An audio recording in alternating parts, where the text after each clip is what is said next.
আপনারা কি জানেন কন্যা সন্তান কাদের বাড়িতে জন্ম নেয়? কোন বাড়িতে চয়ন করেন ভগবান কন্যা সন্তানদের জন্য? আসলে বহু মানুষই জানেন না যে কন্যা সন্তান বহু জন্মের পূর্ণের পর আমাদের বাড়িতে জন্ম নেয়। কিন্তু এ যুগে দাঁড়িয়েও বহু মানুষ ভাবেন কন্যা সন্তান জন্ম দিলে তাদের বংশের উন্নতি হবে না। এটা কেবলমাত্র মূর্খতা। কারণ মেয়েদের জন্ম যার তার বাড়িতে হয় না। যাদের বাড়িতে কন্যা সন্তান রূপে মা লক্ষ্মী আসেন তারা খুবই ভাগ্যশালী হয়।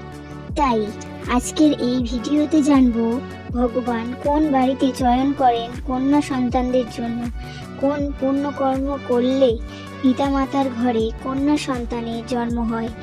একদিন মহারথী অর্জুন শ্রীকৃষ্ণকে জিজ্ঞাসা করলেন, কোন কোন পূর্ণ কর্ম করলে কন্যা সন্তানের পিতামাতা হওয়া যায় এবং ভগবান কোন ঘরেই বা চয়ন করেন কন্যা সন্তানদের জন্ম দেওয়ার জন্য।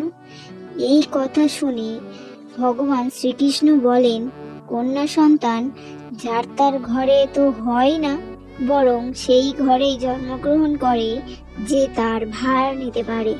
কারণ নারীর ভার বহন করা সবার পক্ষে সম্ভব নয়। নারী সংসারের জন্য সৃষ্টির ভারসাম্য বজায় রাখার জন্য তার সমস্ত কিছু উৎসর্গ করতে পারে। আর যেদিন থেকে পৃথিবীতে কন্যা সন্তানের জন্ম হবে না, সেই দিন সৃষ্টিও থেমে যাবে।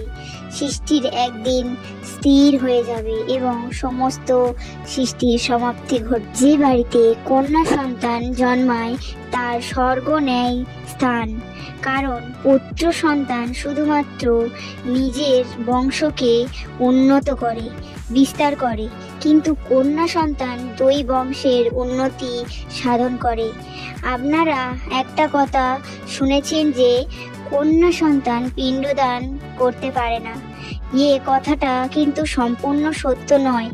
কারণ রামায়ণ কালে মাতা সীতা রাজা দশরথের মৃত্যুর পর পিণ্ডদান করেছিলেন, যার ফলে রাজা দশরথের স্বর্গপ্রাপ্তি ঘটে এবং তিনি মুক্তি লাভ করেন।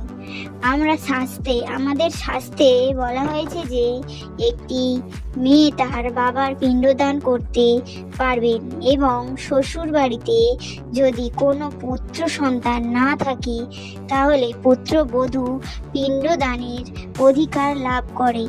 তাই যাদের ঘরে কন্যা সন্তান জন্মায় তারা খুব ভাগ্যবান, আর যাদের ঘরে একের বেশি দুটো কন্যা সন্তান জন্ম নেয় তারা খুবই সৌভাগ্যবান। তো বন্ধুরা, ভিডিওটা এই পর্যন্ত। ভিডিওটা ভালো লাগলে লাইক, কমেন্ট, শেয়ার করতে ভুলবেন না। রাধে রাধে।